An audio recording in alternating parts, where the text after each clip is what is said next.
Embuga ya Katikkiro emanyiddwa ennyo nga kkooti ya Kisekwa olwaleero lwekakasizza Omutaka James Mubiruzi kwa Owookutaano nga gabunga omutuufu era owa38 eyadda mu bigere bya gabunga kitaawe omugenzi Yosia Kasozi eyali gabunga owa38. Omusango gw'abavunaanwa gwe guno. Ekisooka oba okuyingira mu nju yaabwe ne balondamu omusika gwe baayagala ate nga be bamu abaali mu kuteesa n'okuyisa ekiteeso ekyo ku kukkiriza ekiraamo ky'omugenzi Yosia Kasozi ekyalaga James Mubiruzi kwa ku busika bw'omusaayi n'obwagabunga. Omusango ogwokubiri gwakweddiza bijja by'e Sagala bo ne bagobwamu. Omuwawaabirwa ono era yategeeza nti abawaabi beegaana Omutaka George Senkali nti si yakulira enju ya Gabunga ate ng'ekituufu Omutaka oyo ye yalonda Mwami Seviri Igali Wango agire ng'akuuma obukulu obwo. Kino kiddiridde abamu ku bazzukulu okugenda ne beekubira endulu mu mbuga ya Katikkiro eno nga bawakanya emitendera egyayitwamu okutuuza Gabunga ono nga bagamba olw'okuba gyamenyebwa obwa Gabunga tebumugwanidde. Mu nsala ya kkooti esomeddwa olwaleero, Kisekwa Dr. Robert Sonko ng'aliko n'abayambi be abalala ategeezezza nga bawawaabirwa omwali Dr. Adams Kimala n'olukiiko lwonna olw'ekika ky'Emmamba bwe batalina musango gwonna na busobi bwonna bwe baakola mu kutuuza n'okusikiza Gabunga omukadde n'okuteekako n'omupya. Era abataka bayisa n'obulombolombo obulala obwattukizibwa mu kuziika omutaka nga bukolwa mu kyama. Awo nno obulombolombo obwakolebwa mu kuziika Yosia Kasozi obumu bwasinziira awo.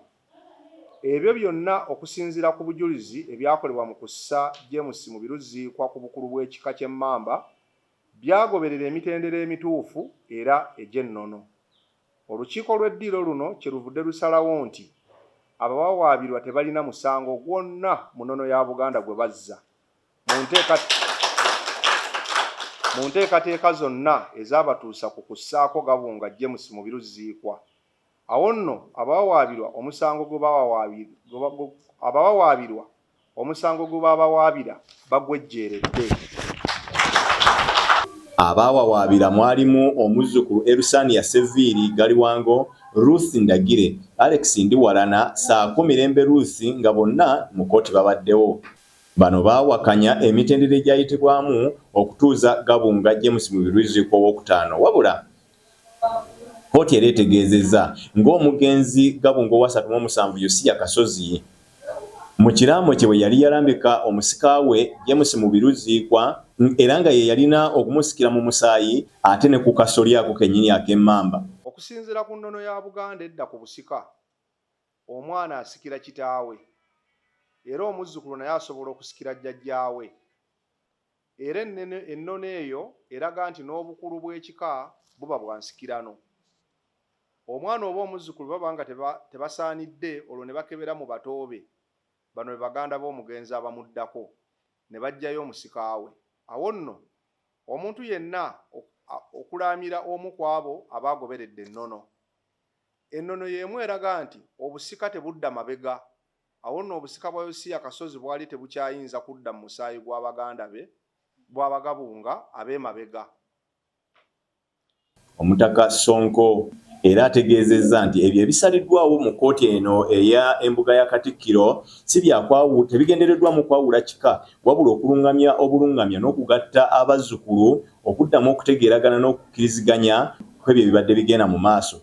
Buki bumu tudde ku drawing board ng'omuzungu bw'agamba nti ebibadde bikyagaanye tubitereezezza tutya kuba Katikkiro yeetaaga bano na bano beetaaga ki Katikkiro ekika okusobola okutambula nga kigenda muki ekika ky'Emmamba siffe twakitandikawo ate tekigenda kukoma kuffe abaliwo abaatusooka baaliwo mu buweereza ne bajjajjaffe Bagabunga baatusooka baaliwo naye tukkirize tugaane ate kati omugijomula gwe gukola ki.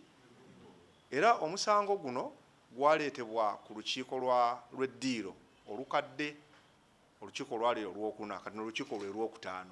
Ye Katikkiro w'ekika Gerald Kyobe Kaberenge ategeezezza nti ab'ekika ky'Emmamba basaanye basigale nga bali bumu kubanga ba musaayi gumu ng'ebibaddewo tebisaanye kubayigula ttama. Kino nno naffe mu bukulembeze obulala kitwongere okutuwa okweteekateeka mu ntebe ze tulimu, kuba wano waliwo bajjajja ab'emituba, waliwo bajjajja ab'abasiga, bajjajja ab'ennyiriri, bonna batudde wano bawuliriza ensonga zino. Jjajja bw'obeera mu ntebe yo, kakasa ekigambo kyo, ekiraamo kyo kibeere nga kyekyo, kiteeketeeke mu mikono emituufu nga bajjajjaffe bali bwe bajja bakola, y'ensonga lwaki kisobodde okufuna ensala.